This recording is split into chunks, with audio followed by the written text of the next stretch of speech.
हरि ओम श्री गुरुभ्यो नमः। गुरु ब्रह्मा गुरु विष्णु गुरुदेवो महेश्वरः गुरु साक्षात् परब्रह्म तस्मै श्री गुरवे नमः। ஒரு அற்புதமான ஒரு விஸ்வாவசு என்கின்ற புது வருடப்பிறப்பு.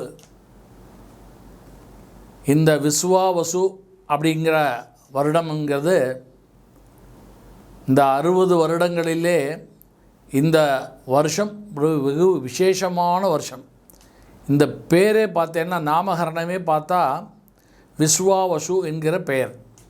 இதற்கு என்ன பொருள் என்று சொன்னால், விஸ்வம்னா உலகம், வசு என்றால் செல்வம்.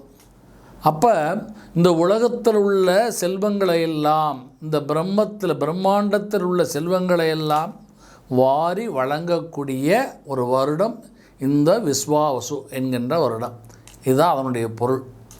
அப்போ உலகத்தில் உள்ள செல்வங்களெல்லாம் வாரி வழங்கக்கூடிய வருடம் என்று சொல்லிட்டேன்.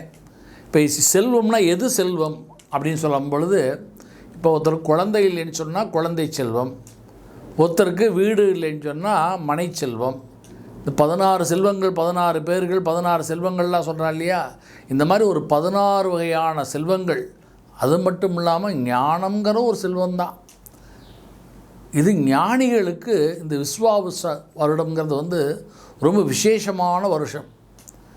இந்த லௌகீகம் சொல்லக்கூடிய இந்த மெட்டீரியலைஸ்ட் லைஃப்பில் வாழ்கிறவாளுக்கு இந்த உலகத்தில் உள்ள செல்வங்களை எல்லாம் வாரி வழங்கக்கூடிய வருடமாக இந்த வருடம் இருக்கும் அப்படிங்கிற ஒரு பலன் ஒரு பக்கம் இருந்தாலும், இந்த ஞானிகளுக்கு இது ரொம்ப விசேஷமான வருஷம். அப்படின்னா என்ன, இந்த பிரம்மாண்டத்தில் தான் நம்ம ரிஷிகள்லாம் இந்த அந்த அண்டத்தினுடைய ரகசியம்னு சொல்கிறோம் இல்லையா, பிரம்ம ரகசியம் பர ரகசியம் சொல்கிறோம் இல்லையா, இந்த பிரம்மாண்டத்தினுடைய ரகசியங்களை எல்லாம் இப்போ ஞானிகளுக்கு இந்த வருடம், இந்த ரகசியங்களெல்லாம் கிடைக்கக்கூடிய வருடம் இந்த வருடம். இது காலபுருஷனுடைய ஒரு சுழற்சியில் சக்கரத்தில் இந்த 60 வருடங்கள் போயிடுச்சுன்னா ஒரு சுற்று முடியுதுன்னு அர்த்தம். அப்பேற்பட்ட அந்த 60 வருடங்களுடைய சுற்றிலே இந்த விஸ்வாவசுங்கிற வருடம் ரொம்ப விசேஷமான வருடம். இந்த வருடத்தினுடைய இந்த பலன்களை கேட்குறவாளுக்கு எல்லாருக்கும் இந்த பிரம்மாண்டத்தினுடைய அனைத்து செல்வங்களும் கிடைக்கப்பெறும்.